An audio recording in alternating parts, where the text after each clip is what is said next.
All right, y'all. So I want to talk to you guys today, just chop it up a bit about dividend income, dividend stocks, and why this is something I'm pushing, why I speak on it so much, why you see me posted so much on my stories, and why a lot of my posts focus around dividend paying stocks. So the first thing is, I personally believe that dividend income is the easiest way to get passive income, much more so than starting a business, much more so than actually buying a real estate property or anything of that nature. And there's nothing wrong with those. I just feel like this is the easiest way to start getting passive income. You could literally, in 5 minutes, download a brokerage app on your phone, transfer money in, buy some dividend paying stocks, and within the same week start getting paid right away. So now let's take a deeper look. I want to show you guys what my thought process is whenever anybody asks me, like, how do I research dividend paying stocks, and what are some of the things that you should be looking for.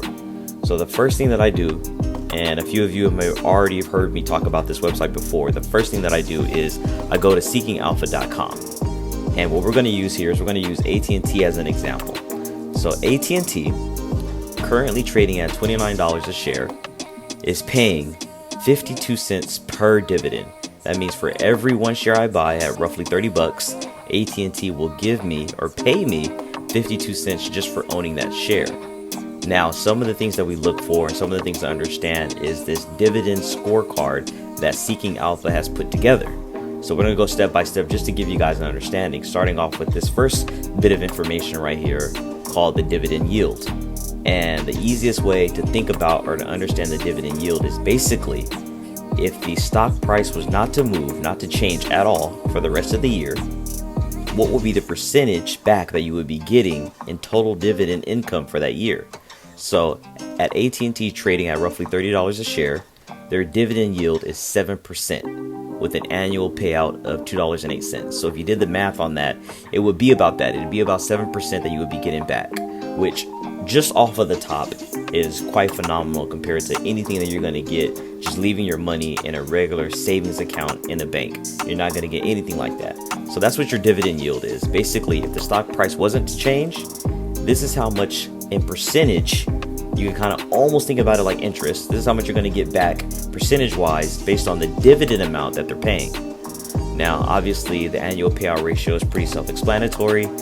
For one dividend ownership, or one share, if you were to own one share for an entire year, you'd get $2.08. Now, here's the next thing that's very, very important, and one of the key numbers that I focus on when I'm researching dividend paying stocks. It is the payout ratio. This number right here is not a number that you want to be super high, and you want to look at it on a scale from 0% to 100%. And the easiest way that I think about this number, the payout ratio, is basically for every $1 that AT&T or the company itself, for every $1 that they bring in revenue or income, how much of that has to go back out to pay their shareholders, their investors, in dividend income.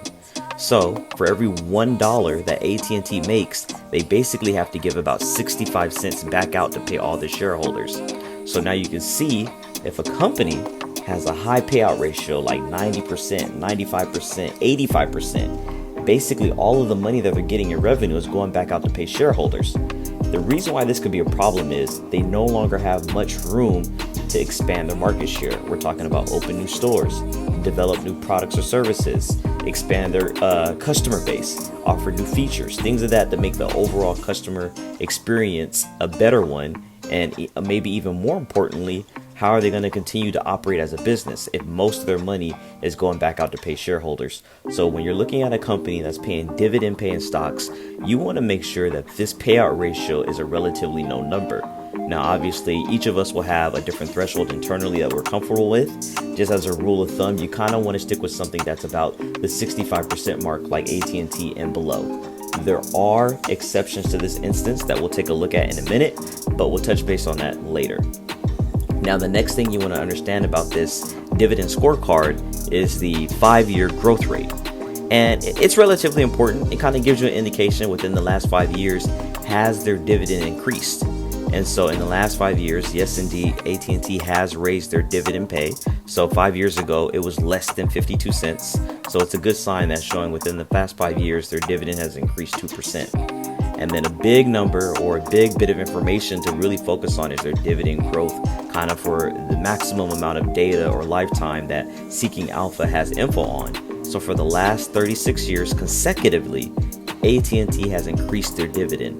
And the reason why this is important, because as we go into the future and the cost of goods and services and the cost of living increases, inflation, things of that nature, you want to have income, passive income that's coming in that can help keep you afloat and fight off the effects of inflation, fight off the effects of the cost of goods and services increasing year after year. So you can rest confidently knowing that even if you just bought 1 share or 5 shares or 10 shares of AT&T stock, there is a pretty good chance that as time goes on, they're just going to increase this amount here that they're paying you, which is pretty phenomenal when you think about it, because you can just buy a set amount of shares and then still expect your income, your passive income, just to increase. So now you guys are starting to see why I'm really pushing this. You can literally get started in this in 5 minutes, buy some shares, let them sit, and when you invest in a company like AT&T, the amount that you're getting paid is most likely to increase as long as the company's business model is sound, as long as they're doing well financially. Now, some other really important information to understand about the dividend scorecard, as Seeking Alpha has a setup on their website. An important term or phrase or word that you want to familiarize yourself is the ex-dividend date. And basically, the ex-dividend date is the day of cutoff. That's like the deadline, if you will, that you need to own your stock or own the dividend paying stock or the shares of the company. If you don't have it before this date, you will not be eligible to receive payment on their payout date. So what this is telling us is that in order for me to get paid 52 cents for owning 1 share of AT&T stock, I need to have owned the stock before January 8th. So by January 7th, you need to have your shares purchased. And then on February 1st, the payout date, they are going to pay you however many shares you have multiplied by the dividend amount per share. So if you own 1 share of AT&T, you'll get 52 cents. Now, a next bit of important information that you want to understand that you'll quickly familiarize yourself with is the dividend frequency. And the dividend frequency is basically, or in short, how often does the company pay you? In this case, and I would say in most cases, companies pay dividends quarterly, which is once every 3 months. There are, however, other companies that will pay monthly, some companies that only pay biannually, some companies that only pay once a year. But the standard that you'll see for the stock market are companies that pay dividends on a quarterly basis, which is once every 3 months. So just a quick recap. The reason why I like to get dividend paying stocks, I'm constantly pushing dividend income as the greatest source of passive income, is because it's the easiest to get involved with. You'll want to go to Seeking Alpha and familiarize yourself with their dividend scorecard. This is very important. And the more you can familiarize yourself and become knowledgeable on all these pieces of information, the more informed and the better you'll be at making decisions on whether or not you should invest in a company that pays dividend stocks or on the basis of receiving dividend income. All right, y'all, this is Curtis G. If you have any questions whatsoever, hit me up anytime, day or night, Instagram, social media, email. I'm glad to answer any questions. Peace.